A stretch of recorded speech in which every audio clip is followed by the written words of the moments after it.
¿Cuánto estamos aquí? ¿Me permite decirme cuándo estamos en el aire? Shalom a todos. Somos la comunidad hebrea Casa de Israel. Estamos aquí en la ciudad de Charlotte, Norte Carolina, y hemos tenido un día muy bello, hermoso. Desde ayer comenzamos con la festividad de Yom Teruah, Rosh Hashanah. Pueden ver el video, está en YouTube, acerca del Seder, de esa preparación. También temprano en la mañana aquí tuvimos la oración Shaharí y también los sonidos del shofar. Y estamos aquí con la tercera parte de este día tan hermoso, que es una enseñanza acerca de las fiestas del Señor. Su aplicación mesiánica de estas fiestas, su aplicación espiritual de estas fiestas. Una de las cosas que podemos nosotros asociar a la palabra de Dios cuando dice: y sucederá que si tú escucharas mi voz y guardaras mis mandamientos. ¿Cuántas personas han escuchado esa parte que dice: si tú guardaras mi voz, si tú escucharas mi voz y guardaras mi palabra, entonces vendrán estas bendiciones sobre ti? Las hemos escuchado anteriormente, ¿verdad? Pues la palabra voz también está asociado al sonido del shofar. El sonido del shofar es la voz. La voz también puede hablar de voz de Dios. ¿Por qué? La Biblia dice muy reiteradamente que cuando hablaba el Señor en el Sinaí era con sonidos de trompeta. Su voz es como un sonido. Muchas gracias. Muchas gracias. Es como un sonido de trompeta. Entonces es muy importante entender en esta festividad, y también para los cristianos que nos pueden ver, nuestros hermanos cristianos, es muy importante la restauración de estas fiestas en sus vidas. Estas fiestas van a traer en su vida un despertar muy grande, así como lo dice el nombre de Yom Teruah. Es una fiesta del despertar. Muchos hermanos cristianos nuestros, o la comunidad cristiana, en una gran mayoría, nunca han podido celebrar este tipo de festividad. Muchos se preguntan por qué no lo hemos podido hacer. La respuesta es que no se han llevado a cabo estas festividades en sus congregaciones, es porque simplemente no la han aplicado, porque bíblica es y permanece, como dice el libro de Colosenses capítulo 2 verso 14, 15 y 16. Vamos a estudiar un momentico para sacar ese tabú de nuestras mentes y de esa doctrina, y para que los hermanos cristianos que están viniendo a la revelación de la herencia de la Torá, porque la Torá es una herencia, puedan entender qué dice Pablo en Colosenses 2. Es muy importante porque está hablando también de las festividades. Amén.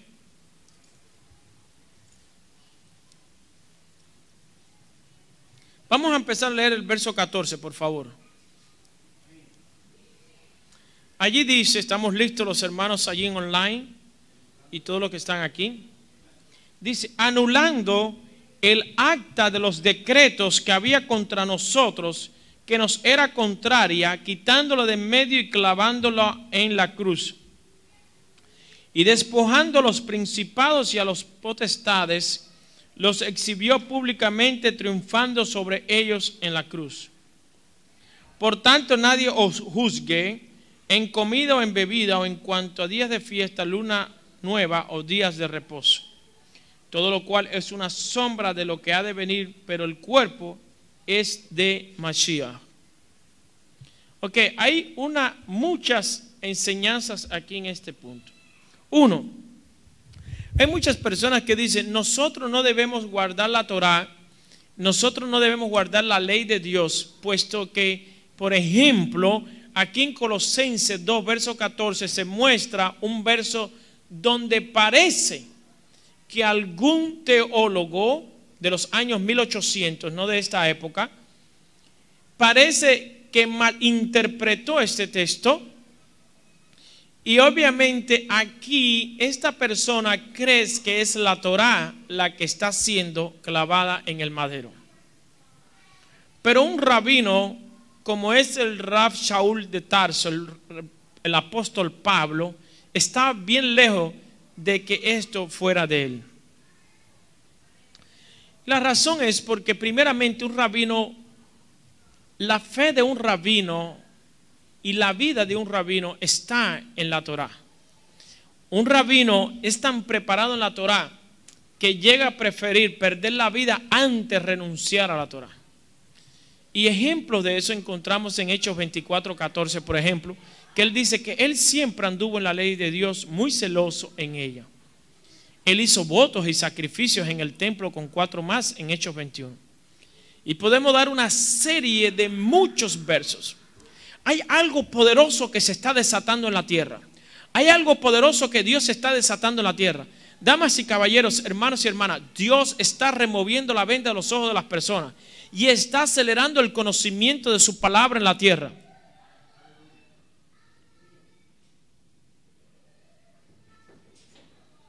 ¿Está usted aquí conmigo? Ok. ¿Cuál es el acta que está clavando en el madero? Lo hemos dado muchas veces, pero quizás no tengamos un estudio en online, en la internet. Pero hemos dado este estudio. Según el libro de Jeremías capítulo 3, verso 8, alguien que vaya allí y me lo lea un momento para entender cuál es esta carta o este acta que está siendo clavado en el madero. Vamos al libro de Jeremías un momento, 3:8. Estamos en la fiesta de Yom Teruah, pero para llegar allí, amo a la hermandad, a los hermanos cristianos, a todos. Quisiera que todos aprendieran lo mismo que Dios nos está enseñando. Ella vio que por haber fornicado la rebelde Israel, yo la había despedido y dado carta de ¿qué? Hay una carta de repudio que se le entregó a Israel. ¿Ok? Pero no tuvo temor la rebelde Judá, su hermana, sino que también fue ella y fornicó. ¿Estamos ahí? Ahora vámonos. Si usted quiere poner un dedo, un lapicero allí o algo, lo puede dejar, pero vámonos ahora a Romanos 7. Después de leer esto. Y después luego vamos a Colosenses otra vez. Vamos al libro de Romanos. El libro de Romanos es un libro donde habla muy bien de la ley de Dios. Si usted lee Romanos 8 y muchas cartas, habla muy bien de la ley de Dios. ¿Ok?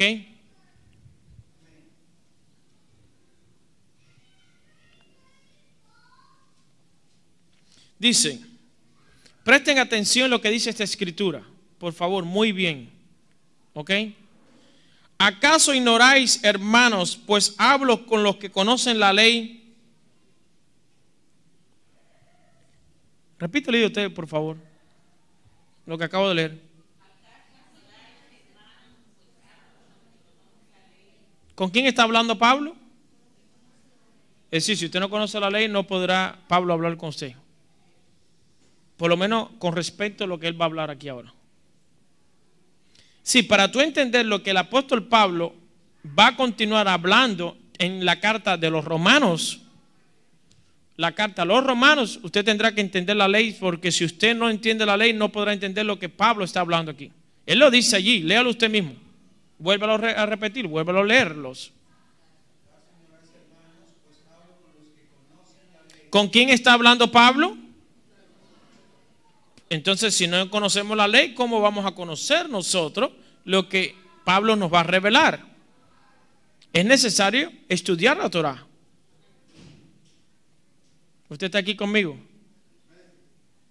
Usted puede, por lo menos, en su voluntad de ser humano y creyente, escuche esto, todas las palabras que voy a hablar aquí son muy importantes para que salga la confusión.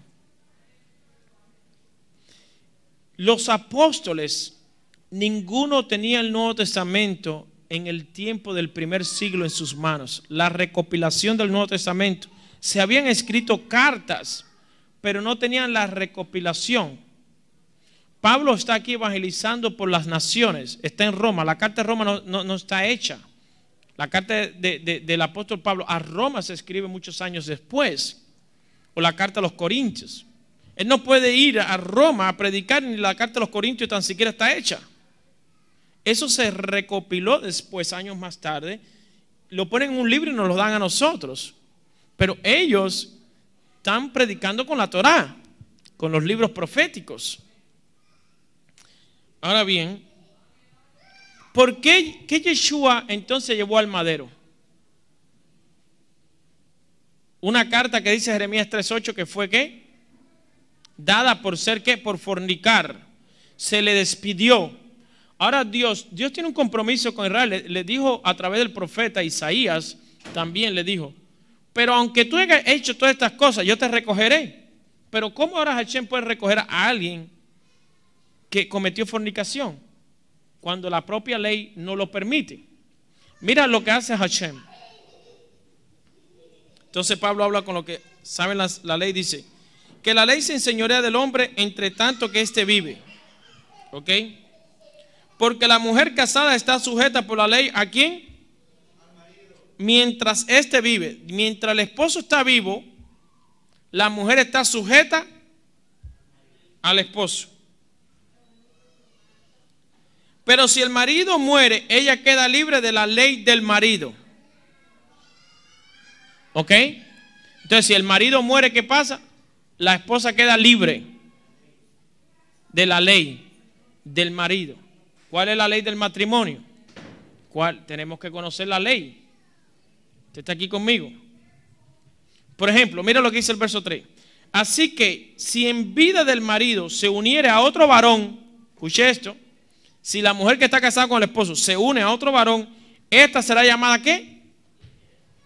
Si Israel, que es la esposa de Hashem, se fue tras otros dioses, ¿es llamada qué? Adúltera. Pero si su marido muriere, ¿qué pasa entonces con la esposa? Es libre de esa ley, de tal manera que si se uniera a otro marido, no será adúltera. Okay, miren lo que dice aquí. ¿Ok? Si Israel, que está hablando aquí en este contexto de Israel, se fue tras otros dioses, ella es adúltera. Entonces, si el marido está vivo, ¿qué está sucediendo? Ella es adúltera. Si el marido muere, ¿qué pasa con la esposa? Queda libre de esa ley. ¿Qué pasó cuando Yeshua murió? Israel quedó libre. Pero ¿cómo Dios hace para retomarla? Tiene que resucitarlo entonces. Si no, no la puede tomar. O al menos la tomará otro, pero no él. Pero vamos a ver qué hace Hashem. Así también vosotros, hermanos míos, verso 4, habéis muerto a la ley mediante el cuerpo de Cristo. ¿A qué ley? No a la Torá. ¿A quién le está hablando Pablo? A la esposa, a los creyentes, a los que son ahora los creyentes en el Mashiach, en el Mesías. No está hablando de la Torá, está hablando de la ley, de esa ley. ¿Cuál ley? La del marido. Así también vosotros, hermanos míos, habéis muerto a esa ley mediante el cuerpo de Cristo, para que seáis de otro. ¿Y quién es ese otro? ¿Ha leído usted mismo? Del que resucitó de los muertos. Cuando Yeshua fue resucitado por el Espíritu del Padre, ¿a quién se le apareció Yeshua? A sus discípulos, que son el pueblo de Israel. Se le apareció a sus discípulos en Israel.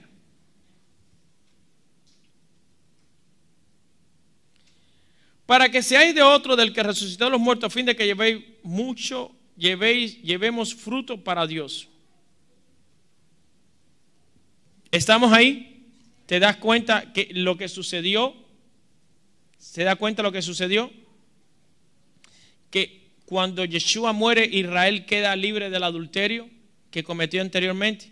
Y cuando Yeshua resucita por el Padre en el Espíritu, que vuelve, atrae a su esposa de nuevo a él. y comienza otra vez una relación. Tenemos que ver esa preciosura. Entonces la carta de repudio que dio Jeremías allí, ¿dónde se queda esa carta? En el madero. Allí quedó. ¿Por qué en el madero dice? Porque en la muerte se quedó allí. El adulterio llegó hasta el madero. ¡Pah! Ya después que resucita, ya no puedes venir ahora en contra de Israel porque ya murió el esposo. Ya quedó libre. Israel está libre en ese momento. ¿Qué sucede? Que al tercer día es resucitado por el Padre a través de su Espíritu, Romanos 8:11, y vuelve a casarse con su esposa, que es Israel.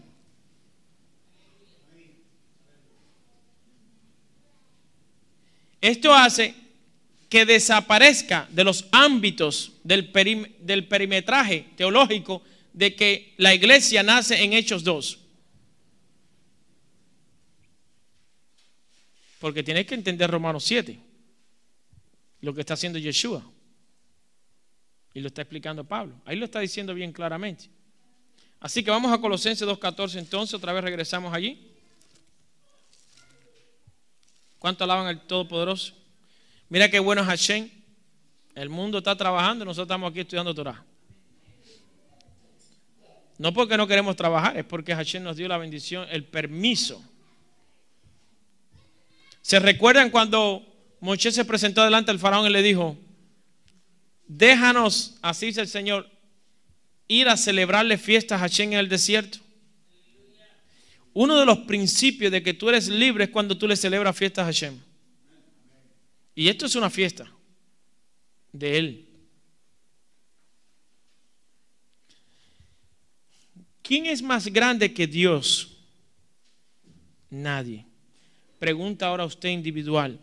¿Quién para usted es más grande que Dios en su vida? Entonces, estar en una fiesta de ese Dios grande le hace a usted participar en la fiesta de su Padre, le hace a usted mismo entender que Él es su Dios y que no hay otro. Cuando usted está orando, ¿habrá alguien más importante que con quien tú estás hablando? Entonces tú no podrás pararte del lugar donde tú oras a atender otras necesidades cuando quien más grande que la necesidad es Dios. Y nada puede estar por encima de esto en tu vida. Eso es un creyente nacido de nuevo. Tendrás que luchar contra las obras de la carne. Tendrás que luchar contra aquellas personas que te quieran someter y que no haga la voluntad del Padre. Anulando el acta de los decretos, llegamos a la conclusión que el acta de los decretos que es clavada en el madero es la carta que se le dio a Israel, no la Torah, nunca. Porque podemos citar muchos versos ahora de cómo Pablo anda obedientemente en la Torah. Podemos citar muchos versos. Cómo guardan el Shabbat, cómo guardan las festividades. Amén. Ahora, el verso 15 lo entendemos: despojando a los principados de la potestad, los exhibió públicamente. Eso fue en el acto de despojar a los principados de la potestad que tenía sobre su pueblo. Yeshua lo despoja. Ahora, esta carta, ¿a quién se la está dirigiendo el apóstol Pablo? ¿A quién? A los colosenses. Ok, esta carta no va dirigida a los judíos, sino ¿a quién? A los colosenses. Es decir, no va dirigida a los judíos que estaban en Israel, sino a los nuevos creyentes, entre esos judíos, obviamente, que estaban en Colosa. Ok. Ahora, estos nuevos convertidos que Pablo está buscando, o estos gentiles que se habían mezclado con las naciones, que son parte de las tribus del reino norte, de las tribus de Efraín, pero que habían perdido la cultura, el Shabbat, las festividades, el comer kosher y todo, lo habían perdido. Y Pablo le dijo que nadie lo juzgue. Cuando ustedes guarden el Shabbat, que no lo juzgue.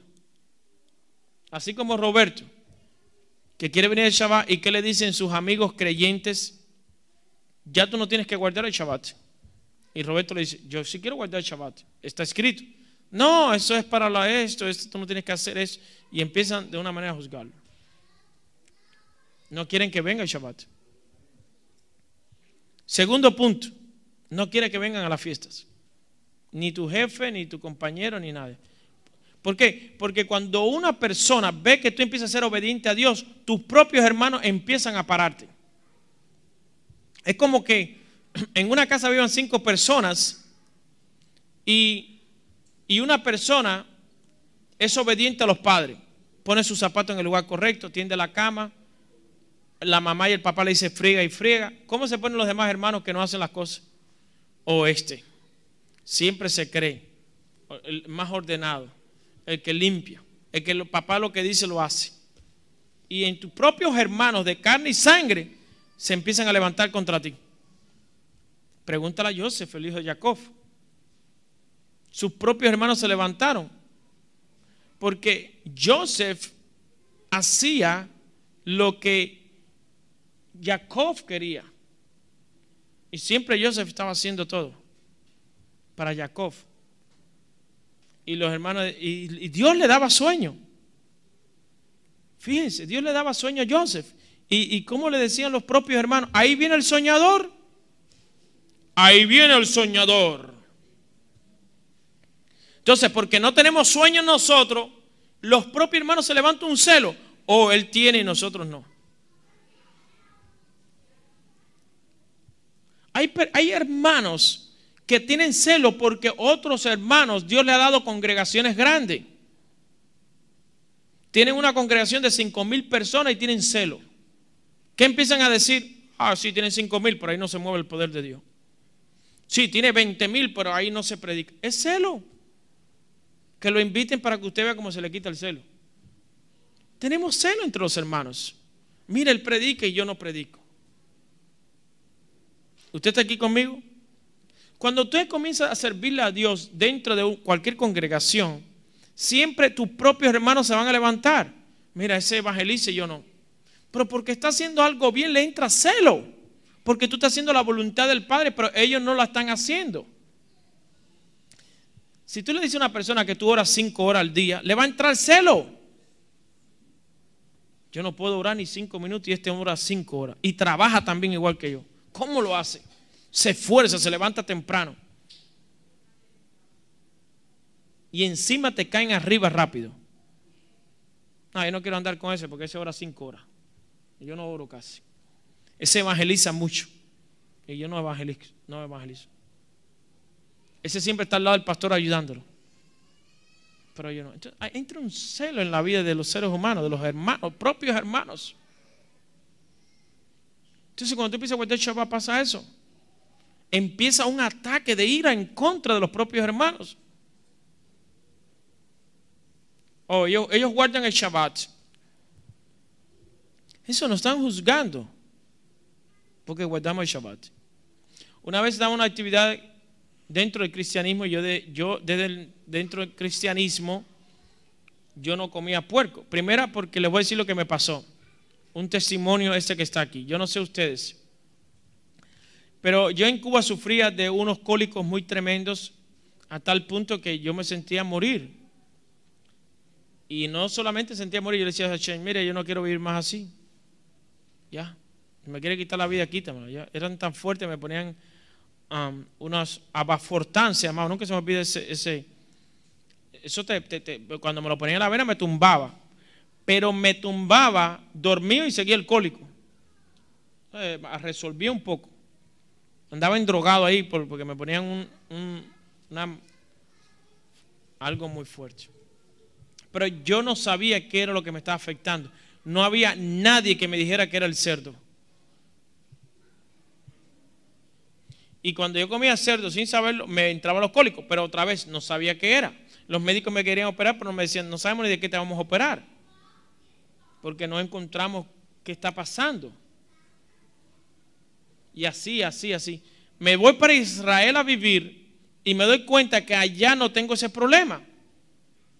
Porque en Israel obviamente no se come cerdo. Y se come kosher, se come las comidas limpias. Me voy para Canadá a vivir y me vuelve a pasar allá. Me voy para España a vivir y me vuelve a pasar allá. Porque allá estaban los cubanos en Canadá, cocinaban puerco, me daban, caía al hospital, pero otra vez no entendía qué era. Me voy a España, me vuelve a pasar allá también. Y yo digo, yo me quiero ir a Israel porque parece ser que en Israel es el único lugar donde no me da cólico. Y me fui otra vez para Israel a vivir. Y otra vez tuve casi 2 años allí otra vez, la segunda vez viviendo, y no me dio cólico. Yo le dije, bueno, yo voy para Miami, pero si me da cólico me vuelvo a Israel otra vez. Aquí descubrí por un pastor mesiánico que finalmente alguien abre la boca y dice la verdad.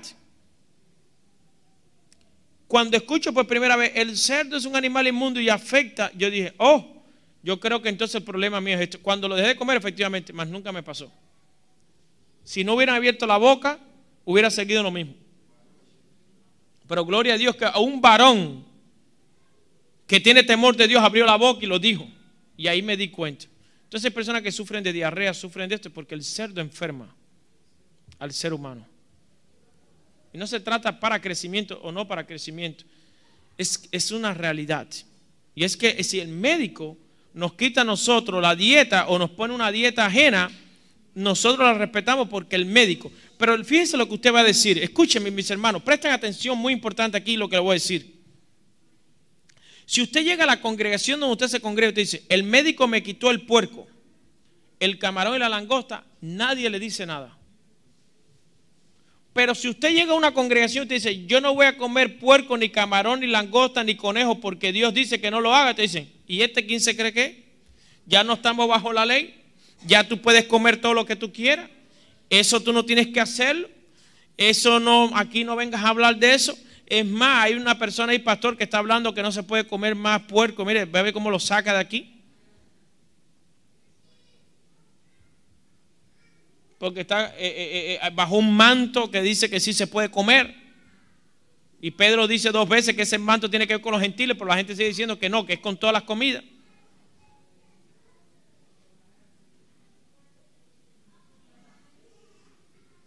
Entonces, ¿qué dice aquí? Por tanto, nadie juzga en comida o en bebida. En cuanto a días de fiestas, Rosh Hodesh, luna nueva o días de reposo, Shabbat.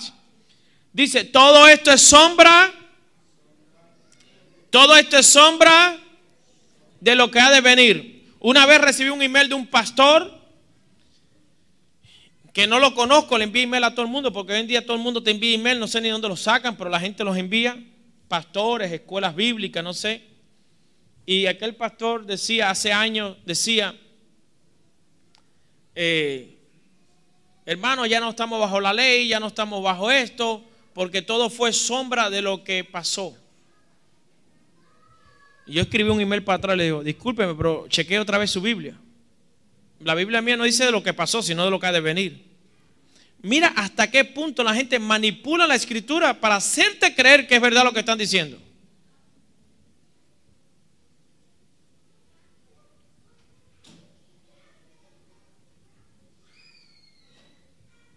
Es decir, Dios nos sana, pero Dios quiere que continuemos sanos. Es como cuando tú vas al médico, escuchen hermano, digo, si es que ustedes desearían crecer espiritualmente y sus cuerpos estén sanos. Una persona va al médico y el médico le dice, ¿tienes diabetes? ¿O tiene presión alta? ¿O tiene eso, tiene lo otro? Y yo le pregunto a la gente, ¿te envió algún tipo de dieta? Dice, no, lo que me envió fue medicina. ¿Pero por qué no te puse una dieta? Si la dieta es la que te va a sanar, no la medicina. ¿Por qué el médico en vez de decir, tómete 2 metformin en la mañana y 2 en la tarde, te dice, mire, elimine las grasas, vamos a hacerle una limpieza de hígado, vamos a tratar de quitar las grasas del hígado, vamos a sanar su páncreas, coma verdura, coma fruta, coma esto, coma lo otro, y usted verá que usted se va a sentir... No, hablan poco con usted, le hacen una receta, y le dice, tómese estas pastillas. Es decir, ¿puedo seguir comiendo lo que yo quiera? ¿Sí? Tómese esas pastillas nada más. Y como no va a mejorar, le van a incrementar más los medicamentos. Oh, pues, doctor, llevamos 4 años así y la verdad es que voy a necesitar más pastillas porque sigo igual. Ah, bueno, entonces tómese 3 en la mañana y 2 en el almuerzo y 3 en la tarde. Y si no da, entonces insulina. Pero la diabetes es revertible. Todas las enfermedades se pueden sanar. si nosotros aplicamos la verdad de las leyes de Dios en nuestras vidas. Entonces podemos entender Jeremías 3:8, podemos entender Romanos 7, podemos entender Colosenses 2:14. Y si los hermanos que están en internet quieren por favor hacer preguntas, por favor hagan preguntas, no se queden con la duda. Estamos aquí para servirles, para ayudarles. Porque ya saben que tienen un hermano aquí, un servidor que está al lado de usted y que los va a ayudar, porque Dios nos está capacitando para esto. Porque lamentablemente abusan de los creyentes, porque los creyentes, la mayoría, muchos no estudian y abusan de ellos porque no tienen el conocimiento. Y le dicen, no, usted puede hacer eso, pero no es verdad, no es bíblico. Ya han pasado 4 festividades, se llama la festividad de la primavera. ¿Cuál fue? Pesach, Pascua, panes sin levadura, donde resucita Yeshua. Yeshua muere en Pascua, en Pesach, Passover. Está en medio de la festividad, cuando muere está en medio de la festividad de los panes sin levadura. ¿Por qué? Porque se está removiendo el pecado. ¿Qué pasa en la fiesta de Hamatzot, los panes sin levadura? Que nos ordenan que quitemos toda la levadura de nuestras casas. ¿Qué es la levadura? El hametz, el pecado. Cuando Yeshua está en el sepulcro o está en las partes bajas de la tierra, ¿qué está pasando en ese momento? Se está removiendo el pecado. ¿Qué estaba haciendo Yeshua? Removiendo el pecado, el hametz. ¿Cuándo resucita Él? Él resucita en medio de 2 festividades. En medio de la fiesta de Hamatzot, que dura 7 días, y en la fiesta de Bikurim, que empieza en el conteo después del día de Pesach, que lleva un conteo de 49 días. En el día 50 termina el ciclo, que eso es Shavuot, Pentecostés, que está relacionado con Pesach. Si no hay un Pesach, no hay un Shavuot. Si no hay Pesach, no podemos tener Shavuot, no podemos tener un Pentecostés. Si no hay un sacrificio previo, no podemos tener la llegada del Espíritu, el derramamiento. Tenemos la fiesta de Bikurim, que son el conteo, el Omer, que son la festividad de los frutos. Cuando Yeshua resucita es el primer fruto de entre los muertos. Y de ahí que empiezan entonces a haber muchos Yahudí, muchos judíos se empiezan a convertir al Señor. Hasta los sacerdotes, los Kohanim, se convertían. Dice la gente que vino a su pueblo, el pueblo no recibió, pero yo creo que usted tiene que leer sus textos bíblicos, porque todos los que seguían a Yeshua eran judíos, incluyendo los discípulos de Yeshua que eran judíos, incluyendo los Kohanim que son judíos, seguían a Yeshua. Por lo tanto, a los suyos vino, a los suyos no recibieron, es lo que se llama el Sanedrín, que es el gobierno que estaba allí, por así decirlo, la sede central, que era el Sanedrín, que era un conjunto de saduceos y fariseos, que eran los que estaban, que era el Beit Din, que era la corte de los jueces. ¿Y quién estaba manejando el templo en el primer siglo? Eran los saduceos, que no eran los levitas. Los levitas eran los esenios que se van para Qumran, que es en el desierto, que de ahí sale Juan el Bautista.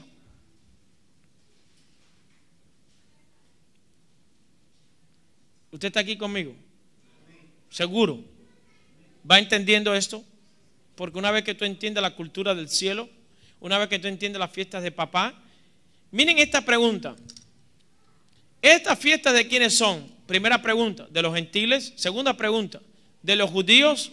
Tercera pregunta, de Israel. Cuarta pregunta, de Hashem. ¿En dónde usted marcaría? Estas fiestas son de Hashem, de Adonai, el Señor. Por lo tanto, no es de ninguna persona en la tierra. Estas fiestas son de Dios, para que entiendan bien. ¿De quiénes son las fiestas? Él dice, estas son mis fiestas. Ustedes celebrarán mis fiestas. ¿De quiénes son estas fiestas? Pregunto a la hermandad cristiana, ¿por qué no celebran las fiestas del Padre si no hace excepción de personas ni ha desechado al mundo cristiano, sino más bien quiere que el cristiano se acerque a él? ¿Por qué entonces no la acepta? Porque hay un problema de celo entre el mundo cristiano y el mundo judío. Es un problema de celo. No, porque los judíos, ellos son el pueblo escogido de Dios. Pero no paró ahí, que dijeron después, nosotros somos el pueblo entonces escogido de Dios, la iglesia. Entonces aquí tenemos un problema que tenemos que madurar. Debemos madurar todos y entender que judíos y cristianos somos un pueblo en las manos del Señor. De hecho, Efesios 2:14 no dice que de un pueblo hizo dos, sino que de dos hizo uno. Por lo tanto, ¿qué evidencia tiene la iglesia cristiana para decir que ellos son el pueblo de Dios cuando Efesios 2:14 dice que de dos hizo uno? Punto número 4. En el tiempo de Yeshua y del primer siglo no existía ningún tipo de religión excepto el judaísmo. Porque nada más existían judíos y gentiles, no existía otra denominación. No existía la iglesia católica, no existía el budismo, no existía el hinduismo, no existía el islam o el mundo musulmán. Ninguno de ellos existía en ese tiempo. Solamente habían judíos y gentiles. Israel y gentiles. No había ningún otro grupo. Y obviamente, si los gentiles querían convertirse, ¿a quién se iban a convertir? No al islam porque no existía, no al hinduismo porque no existía, no al budismo porque no existía, no al catolicismo porque no existía. ¿A quién se convertían? Al judaísmo. Escuche, recíbalo para sanidad de tu corazón. La gente dice, debemos pedir perdón al prójimo. Debemos pedir perdón. Usted debe pedirse perdón usted mismo. Porque usted no quiere aceptar esa verdad que Dios está trayendo a la tierra. Usted necesita ser sano. Hay gente que dice, yo necesito ser sano de perdón porque tuve un problema con mi esposo, tuve un problema con mi prójimo. Pero el problema más grande que está presentando la iglesia ahora es que tiene el problema de que no quiere perdonarse a sí mismo y ver la realidad de que somos hijos de Dios, como lo es el pueblo judío también, que son hijos de Dios. Y que tanto ellos como tú tienes derecho a la gerencia del Padre. Y como tanto tú como iglesia, el pueblo cristiano o pueblo judío, Dios los está llamando a ambos que participen de sus fiestas. No existe un verso en todo el Nuevo Testamento que dice que ningún cristiano puede celebrar esta fiesta. Más bien, Dios dice a todas las naciones, a los que vengan a mi casa, a mi templo, guarden los Shabbat, guarden mi fiesta. Yo le daré nombre mejor que de hijos e hijas y se recrearán en la casa mía de oración.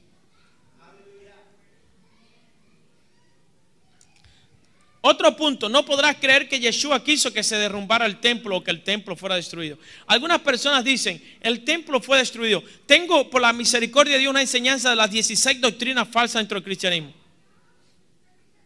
Y no es para destruir el cristianismo, el objetivo es levantarlos a ellos. El objetivo es levantar a nuestro pueblo cristiano, que entienda la verdad. Una es, creen que el Mesías quiso que el templo fuera destruido. Cuando él tuvo celo, dice, el celo por tu casa me consume. ¿Y qué hizo él cuando trataron algunas personas de poner negocio fuera en el templo y vender cosas? ¿Qué hizo Yeshua? Quiero escucharlo a ustedes. ¿Por qué Yeshua tomó una faja en sus manos y empezó a virar todo aquello? ¿Por qué? Porque estaban haciendo ¿qué? Estaban haciendo negocio en la casa del Padre. Fíjate cuánto amaba el templo de Yeshua. Ese templo fue destruido en el año 70 y será otra vez reconstruido antes de la venida del Mesías.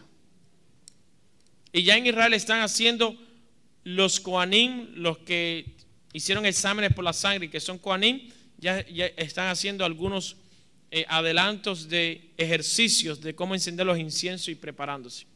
En el momento que sea el tiempo disponible, Hashem ordenará la construcción del templo, se preparará el camino para el anticristo. Luego se preparará el camino para que venga el Mesías real. Entonces tenemos Pascua, muerte de Yeshua en el madero, panes sin levadura, sepultura de Yeshua, primicias, resurrección de Yeshua, Pentecostés, manifestación del Espíritu Santo, Rosh Hashanah, resurrección de los muertos y reunión con él, es decir, Yom Teruah, Yom Kippur, día de la expiación, manifestación de los juicios en la tierra y tabernáculo, la era mesiánica o el milenio. Eso es desde el punto de vista mesiánico. Desde el punto de vista de la aplicación espiritual en estas fiestas, Pascua, arrepentimiento, Teshuvah y fe muná en la sangre de Yeshua. 2, panes sin levadura, santificación y separación del mal a través de la inmersión. 3, primicias, caminando en una nueva vida. ¿Ok? En el born again, en un nuevo nacimiento. 4, Pentecostés, Shavuot, bautismo en el Espíritu Santo y crecimiento en la fe en Dios. Haciendo obviamente aliá uniéndonos a nuestro pueblo. 5, Rosh Hashanah o Yom Teruah, que es el Shema, el oír el llamado de Dios para nuestras vidas. 6, Yom Kippur, día de la expiación, ceder nuestras vidas a Dios para poder alcanzar la vida en su presencia. Y 7, la fiesta de los tabernáculos, Sukkot. También la fiesta de los tabernáculos se llama la fiesta de los tabernáculos o del despertar. Bendito sea el Eterno. El reposo diario en el Mesías y el reposo de su reino en nuestros corazones. Ahora, si algún cristiano me hiciera una pregunta, ¿por qué yo he de guardar las fiestas? Por ejemplo, estamos en Yom Teruah. ¿Cuál sería la respuesta? ¿Por qué yo debo guardar la fiesta?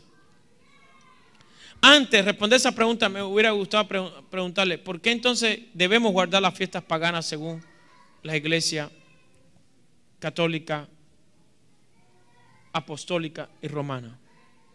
Que su sede es en el Vaticano y nuestra fe es en Jerusalén. Son dos sedes completamente diferentes. No aparece en la Biblia el Vaticano como sede de la fe en los creyentes, sino Jerusalén como la ciudad del gran rey. No dice la Biblia, oremos por la paz del Vaticano. Dice, oremos por la paz de Jerusalén. ¿Por qué entonces no solamente han confundido nuestra fe, sino que quieren que nuestra fe vaya hacia el Vaticano? O como alguien dijo un dicho, todos los caminos conducen a Roma. ¿Dónde y hasta dónde ha llegado la falsedad y la tradición? ¿Hasta dónde el creyente se dejará burlar y mentir por la oposición?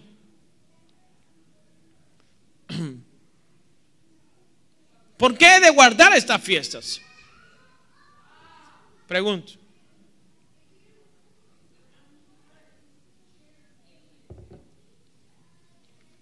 ¿Simplemente porque quiero obedecer a Dios? ¿O porque Dios me quiere enseñar algo a través de sus fiestas? No se trata simplemente, Dios no te dice, guarda mi fiesta porque quiero ver cómo me obedeces. Dios te dice, guarda mi fiesta porque te quiero mostrar algo. Porque quiero tener una intimidad a través de las fiestas contigo. Porque Moed en el hebreo quiere decir convocación. Es una convocación santa entre yo y mi pueblo. Si hoy Moisés viniera y dijera, Israel, vayamos al desierto, me pregunto quiénes irían.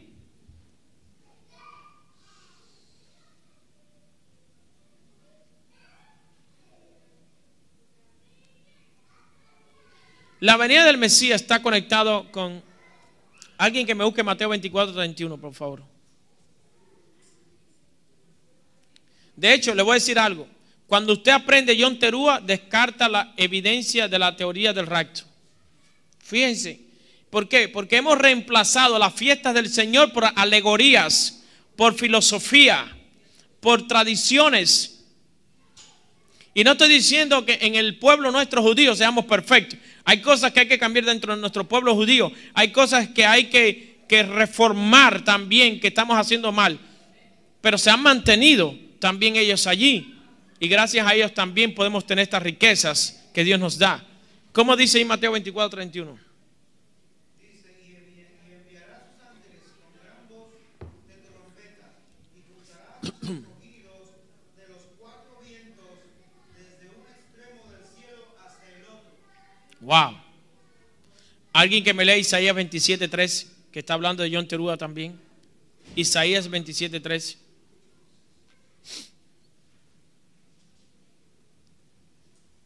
Acontecerá también en aquel día que se tocará con gran trompeta, y vendrán los que habían sido esparcidos en las tierras de Asiria y los que habían sido desterrados a Egipto, y adorarán a Yahweh en el monte santo en Jerusalén. Wow. Qué profecía. Los que fueron dispersos a Siria, los que se quedaron allí cuando fueron llevados a cautiverio, y muchos no regresaron. Tocará la trompeta, esa gran trompeta. Es decir, Yeshua está citando lo mismo que el profeta Isaías está citando. Habrá una reunión Y Pablo no inventa nada. El apóstol Pablo no inventa nada. El apóstol Pablo sigue lo mismo que está diciendo Yeshayahu, Isaías. Lo mismo que está diciendo Yeshua lo está repitiendo Pablo. Seremos reunidos. ¿Ok? Entonces, el libro de Mateo 24 nos habla bien del final del tiempo. Es decir, el libro de Mateo 24 nos habla de las fiestas del otoño, de la fiesta de Yom Teruah, de la fiesta de Yom Kippur, del juicio, porque Hashem vendrá en juicio a las naciones. Ahora, yo quiero, Baruch Hashem por el Espíritu, quiero hacer un énfasis aquí, porque yo creo que en gran parte el pueblo cristiano está confundido en una teoría. Ellos confunden el rapto con el juicio de Dios. Porque una vez escuché a un pastor hablar en la radio, dice, porque vendrá Dios, vendrá la ira de Dios contra todo. Y yo quiero decirle que eso está, la reunión de los santos, la gran tribulación son eventos diferentes. El día grande y terrible no tiene nada que ver con el rapto o el arrebatamiento o la reunión del pueblo de Dios. ¿Usted está aquí conmigo? Yo quiero que usted entienda esto, mi hermano. No pueden inventar algo que esté fuera de la Escritura. ¿Qué es la gran tribulación? La gran tribulación es esto. Es Satanás, el anticristo, haciendo guerra contra los santos, contra los escogidos. Eso es un evento. No es Dios, es el anticristo. Eso es un sistema corrupto, inmoral, satánico. Luego, cuando estas cosas pasen y en medio de todo esto Dios le dé victoria a su pueblo y lo saque, vendrá entonces la profecía de Malaquías 4, donde dice, y vendrá el espíritu de Elías, se vendrán los dos testigos. Ustedes saben, para mí completamente estoy casi seguro que es Moisés y Elías. Algunas personas pueden decir que es Juan y Elías, otros dicen que es Enoc y Elías. Pero para mí en el monte de la transfiguración aparecen estos dos grandes personajes de nuestra cultura hebrea, como es Moisés, que es muy querido por el pueblo, como es Elías. Moisés conocido por la Torá, Elías conocido por los profetas, pero Enoc no es conocido ni por la ley ni por los profetas. Y Juan es un discípulo ocular que está allí, pero me parece que es Moisés y Elías. De todas maneras, el día grande y terrible es lo que aparece en Zacarías 14, porque va a haber un juicio contra las naciones. Y dice Hashem que aquellas naciones que sobrevivieran a ese juicio subirán de año en año a adorar al rey Yahweh Sebaot en Jerusalén.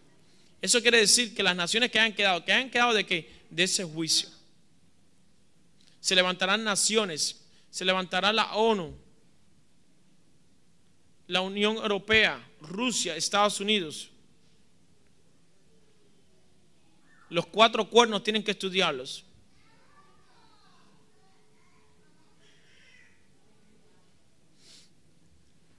¿Ok? Después hablaremos de eso, porque eso ya son temas del libro Apocalipsis. Este es un tema muy hermoso, muy importante, que quisiéramos nosotros descifrar y entender. Pero Yom Teruah tiene que ver con la venida del Mesías. Yom Teruah tiene que ver con la venida del Mesías porque va a sonar las trompetas. Que alguien me lea 1 Tesalonicenses 4, 15 y 16. Que alguien me lea 1 Corintios 15, 50 y 52.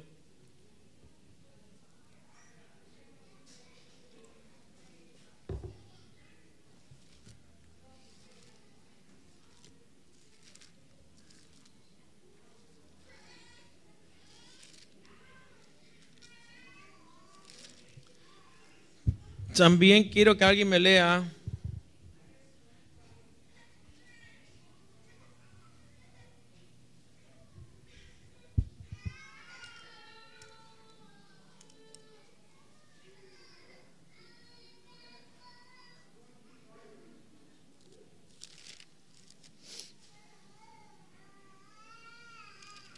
Primera Tesalonicenses, vamos a leer 4, versos 15 y 16. Y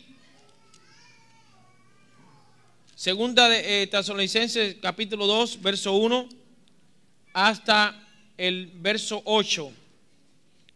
¿Ok? Si alguien va a leer esta escritura, debe venir hasta aquí y tomar el micrófono. Segunda de Tesalonicenses, capítulo 2, versos 1 al 8, vamos a leerlo. Primera de Tesalonicenses 4, versos 15 y 16. Primera de Corintios 15, versos 50 y 52. esto tiene que ver con John Terúa, lo que vamos a enseñar ahora. Y John Terúa está relacionado con todos los eventos que van a venir. Una vez, en el año 2002, en un instituto bíblico, una iglesia muy linda y hermosa en Miami, a la cual yo asistí por varios años, dijo el profesor del instituto bíblico: todas las profecías están cumplidas, esperamos por el rapto. Pero Dios, que es bueno en misericordia, que vio que yo tenía deseo por aprender, me dijo: Alexander, ven para acá, te voy a preparar y te voy a enseñar. De ahí me di cuenta y dije: no, hay muchas profecías que van a ocurrir después cuando estudié. Hay muchos eventos que vienen. Van a suceder muchas cosas que no han sucedido. ¿Me entiende lo que quiero decir? Entonces, ¿qué hizo la teoría del rapto? Se vino desde atrás, en vez de esperar que pasen todas estas profecías, brincó sobre todas las profecías, se puso aquí adelante y dijo: lo único que esperamos es que nos lleven al cielo. Y entonces, después que nos lleven al cielo, vendrán más profecías, pero eso será sobre Israel nada más, no sobre la iglesia. ¿Quién creó ese tabú? ¿Quién creó esa teoría? Eso tiene que ser un hombre, eso no es bíblico. Esto fue un hombre que se paró en el año 1747, un chileno, Manuel Ascunce, se va a vivir para Italia, se cambia el nombre, su nombre gentil, y se pone un nombre y se llama Iván Esré, para que ahora me reconozcan. Me cambio el nombre judío y ahora me reconocen. Por ahí Yeshua dijo en el libro Apocalipsis, hay por ahí algunos que dicen ser judíos, pero no lo son, sino son sinagoga de Satanás. Eso dice.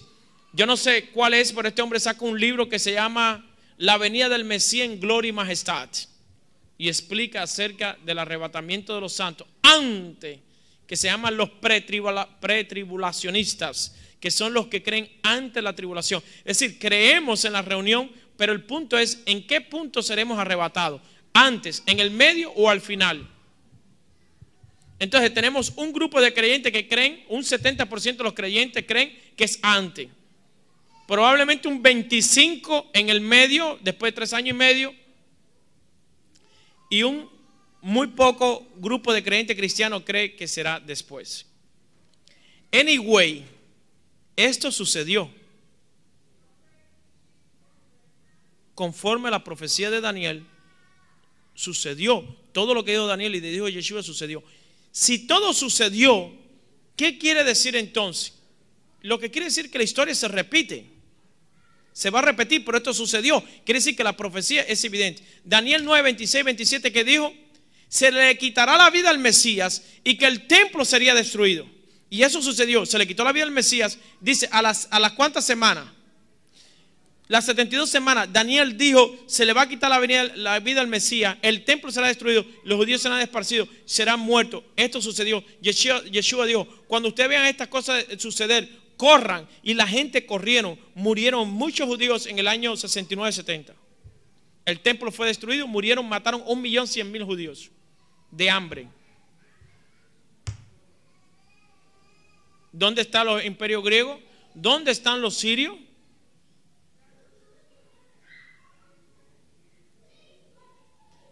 ¿Qué está pasando hoy con Damasco y Siria por más de 10 años? Más de 300.000 personas muertas.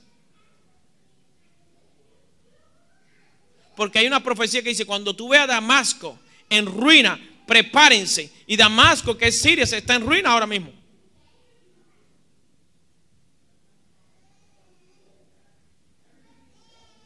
¿Cuántos estamos aquí? Nos olvidamos del mundo, estamos ahora en el reino de Dios. Vamos ahí. El primer valiente para leer la primera escritura. Vamos a escuchar ahí. Amén.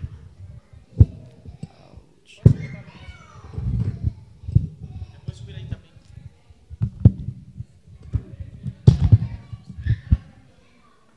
Okay.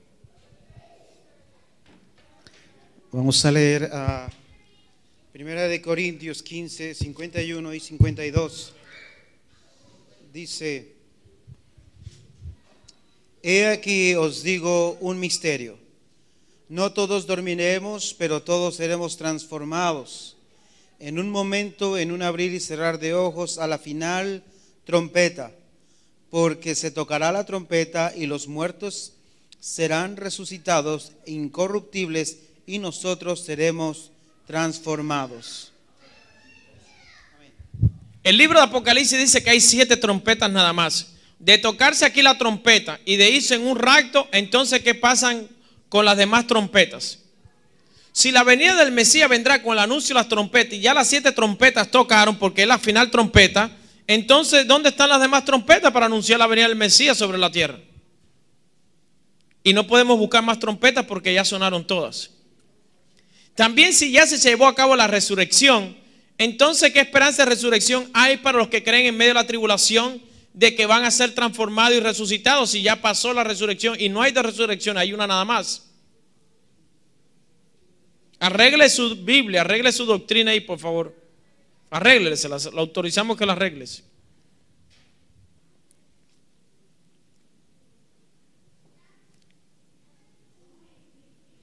Cuando estamos hablando en 1 Corintios 15, 51 y 52, está hablando de la resurrección del pueblo. Por favor, esto es maravilloso. Esto es grandioso. Seremos transformados, seremos resucitados a la final trompeta. Es maravilloso. No deberíamos estar peleando, no deberíamos estar diciendo que un pueblo se va y otro se queda, porque eso es celo, es inmadurez y es orgullo. Y el Espíritu de Dios es tan hermoso que se derrama sobre los gentiles, los sana, los ayuda. Sin ponerle ningún tipo de pretexto. El Espíritu de Dios se derrama sobre los gentiles, lo está sanando. ¿Qué vamos a hacer nosotros por Dios en su misericordia? Qué lindo es el Señor. Alguien dé un aplauso al Señor.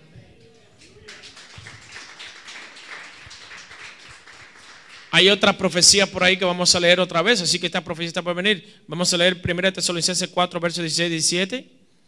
A ver, Natalie, venga para acá. Natalie está ahí. Usted viene, Carmen, atrás de Natalie. Juan le dice a Natalie, usted va. Y Natalie dice, bueno, empújame.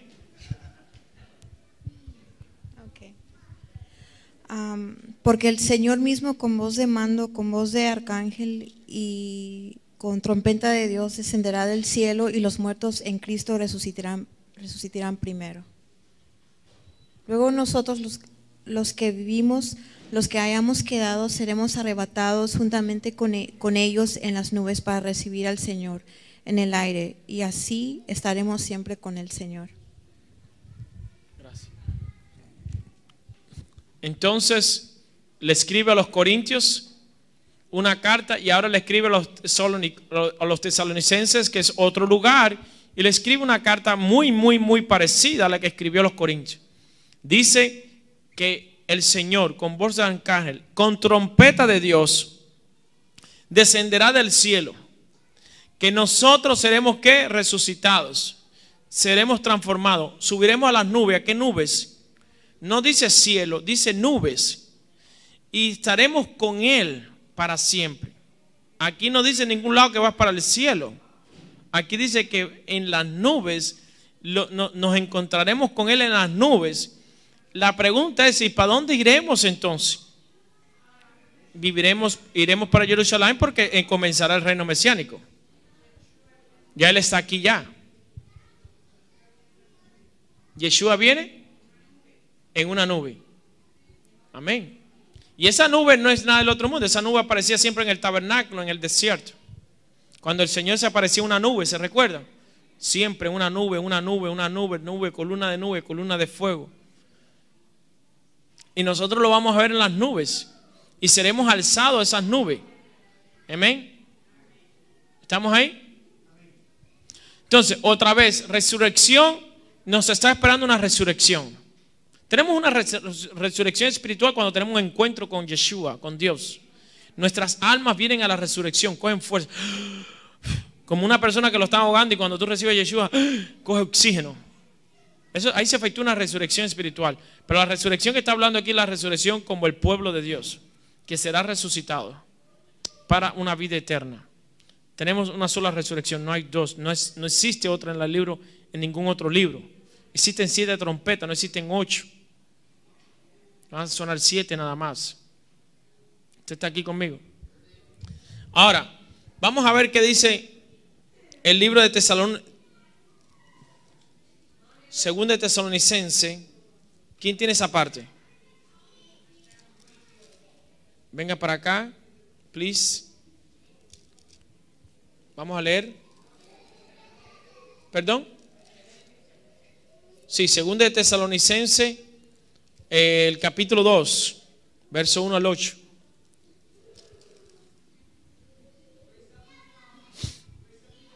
¿Cuántos bendicen el nombre de nuestro Padre?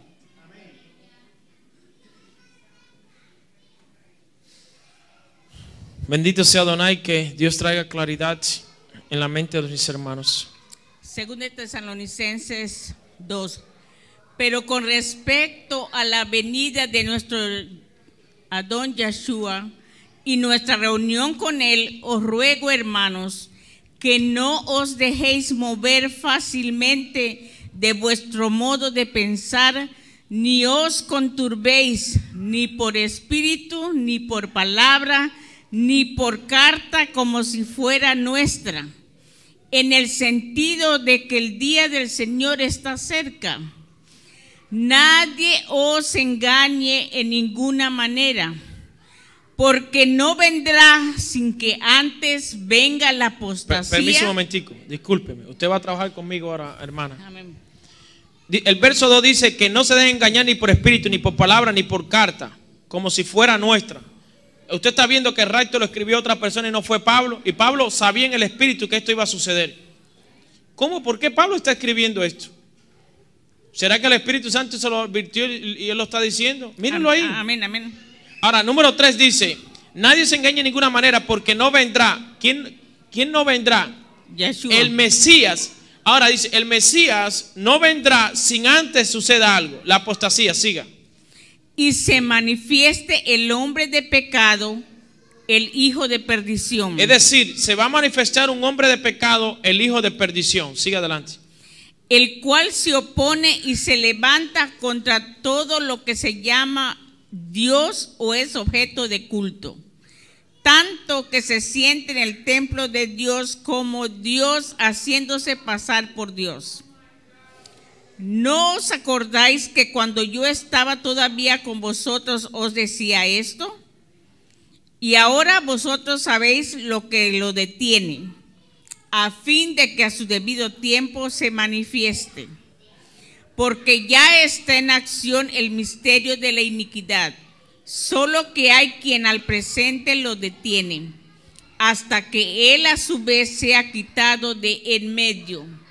Y entonces se manifestará aquel inicuo, a quien el Señor matará con el espíritu de su boca, y destruirá con el resplandor de su venida. Aquí está muy claro, muchas gracias hermana Carmen López, aquí está muy claro todo, aquí no hay nada que inventar, aquí todo está escrito, aquí todo está muy fácil, aquí dice que se vendrá se manifieste el hombre de pecado, y un hombre de pecado es aquel que infringe la ley de Dios, porque el pecado es infracción de la ley de Dios. Y por lo tanto la ley tiene que permanecer para que este personaje se manifieste. Si no hay ley, si la ley no continúa, entonces ¿quién tú sabes quién es el hijo de pecado y quién no? Entonces tú tienes que estar claro que la ley tiene que continuar. Y entonces este hijo de pecado, este hombre de pecado, hijo de perdición, es alguien que se opone rotundamente a la ley de Dios, que viola, quebranta la ley de Dios, el cual se opone y se levanta contra todo lo que se llama Dios o objeto de culto. Esto está profetizado por Daniel capítulo 7. Tanto que se sienta en el templo de Dios como Dios, haciéndose pasar por Dios. Esta es otra de las características del anticristo. Se cree que es Dios, pero se hace pasar por Dios. Ahora, porque ya está en acción el misterio de la iniquidad, solo que hay alguien que el presidente lo está deteniendo hasta que él a su vez sea quitado de en medio. Aquí hay otro punto muy grande para corregir. Muchas personas dicen que es el Espíritu Santo el que está deteniendo a este hombre. Y ahí yo entro en acción en cuanto a esta revelación. El Espíritu Santo está en el cielo, en la tierra, está en todas partes. ¿Ustedes creen que el Espíritu Santo está dónde? A ver, vamos a ver hasta dónde está su creencia. ¿Qué usted cree que es el Espíritu Santo? ¿Usted cree que tiene omnipotencia, omnipresencia que está en todas partes? Entonces, podemos entonces quitar de en medio que el Espíritu Santo está, porque está aquí en la tierra. Escuchen eso. Me parece que esto es una clase de kindergarten, esta enseñanza que dieron, que se creen que el Espíritu Santo está en la tierra y no está en el cielo, y que cuando se venga el rapto se va a ir el Espíritu Santo al cielo y en la tierra no va a haber Espíritu Santo. ¿Hasta dónde hemos llegado? Esa clase se la pueden dar a alguien que no conozca el Espíritu de Dios. Esa clase se la pueden dar a alguien que no conozca la palabra de Dios. Pero si tú tienes en mente que en la gran tribulación se va a manifestar el poder de Dios como nunca antes, si tú sabes que va a haber evangelismo, yo me pregunto si podrá haber evangelismo sin el Espíritu Santo. Si va a haber milagro, yo me pregunto si alguien puede hacer milagros sin el Espíritu de Dios. Si va a haber profecía, yo me pregunto si alguien puede profetizar sin el Espíritu de Dios. Y si va a haber arrepentimiento y el Espíritu de Dios no está, ¿cómo lo vamos a hacer entonces? Si el Espíritu Santo es el único que nos puede a nosotros, ¿qué? Convencer de juicio, de justicia y de pecado. Al contrario, va a haber una manifestación de la gloria de Dios, porque Yeshua dijo: Padre, no te pido que los quites del mundo, pero que los guardes del mal. No te pido que los quites, pero que los guardes. Dios nos va a guardar en el momento del mal. Y van a venir y va a haber gloria de Dios, va a haber aquí. Porque Dios va a salir a socorrer a su pueblo. Lo ha hecho varias veces y lo va a hacer por su amor y su misericordia. Alguien diga amén. Así que, entonces, él dice, ya está en acción. Simplemente, ¿qué está pasando?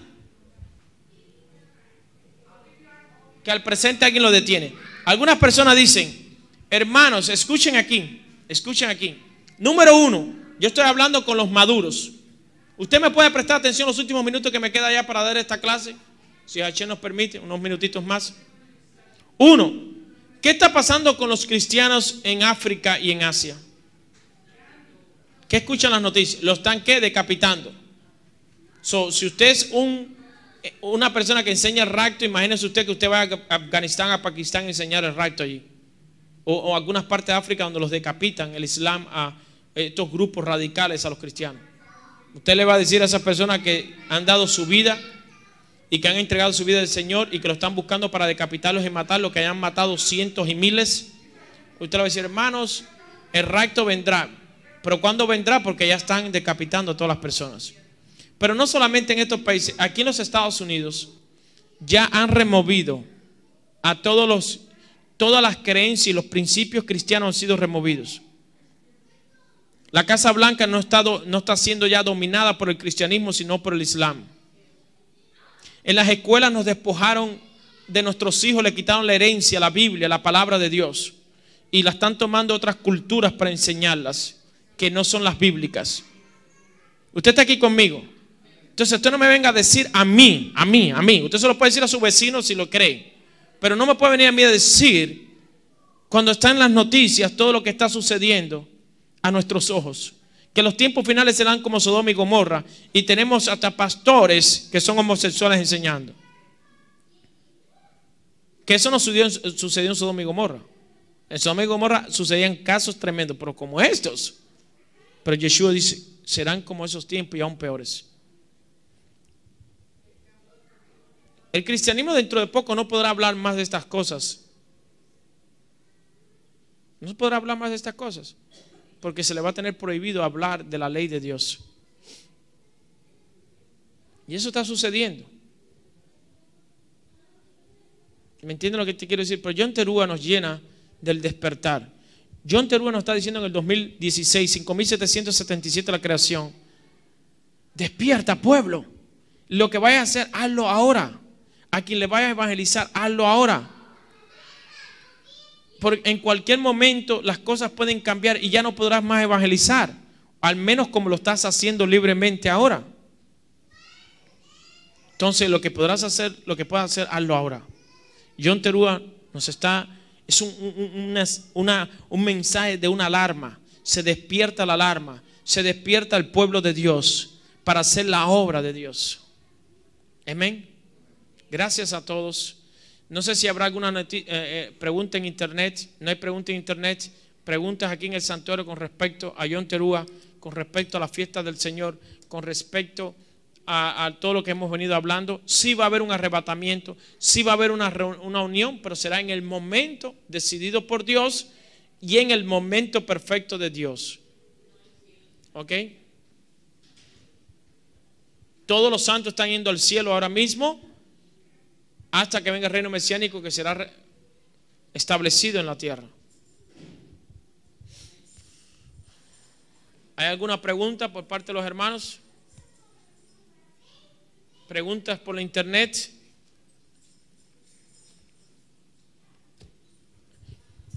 Termino con estas palabras. Todas las palabras que he hablado y todo lo que hemos enseñado brevemente hasta ahora no ha sido con la intención de que su fe, no ha sido con la intención de dañar su fe, sino de que usted como creyente busque, estudie los escritos, estudie, analice, reflexione las escrituras, se dé cuenta que usted se prepare físicamente, mentalmente, espiritualmente para todo lo que respecta a su vida en los días futuros. Eso es muy importante. Amamos al cristianismo, simplemente algunas correcciones doctrinales. Amamos a todas las congregaciones. Esperamos que hagan el bien, esperamos que busquen las fiestas de su Padre, esperamos que guarden todo lo establecido por la palabra y lo que los apóstoles guardaron, y que sepan que los apóstoles enseñaron estas cosas, y lean el libro de Hechos bien, lean muy bien el libro de Romanos para que vean todo lo que está pasando. Muchas gracias a todos, esperemos que estén llenos de bondad de Dios, de fe, que tengan nuevas fuerzas en toda esta semana y que podamos verlos a ustedes el próximo Shabbat, Dios mediante, que nos da la fuerza, la salud y el poder para estar aquí juntos aprendiendo más Torah, alabando al Señor en el Espíritu de Dios. Gracias a todos ustedes. El miércoles, para aquellas personas que Dios ha puesto el deseo en ustedes en orar, interceder por esta ciudad, lo esperamos el miércoles a las 7 de la noche en este mismo lugar. Miércoles 7 de la noche. Shalom, Shavuot Tov.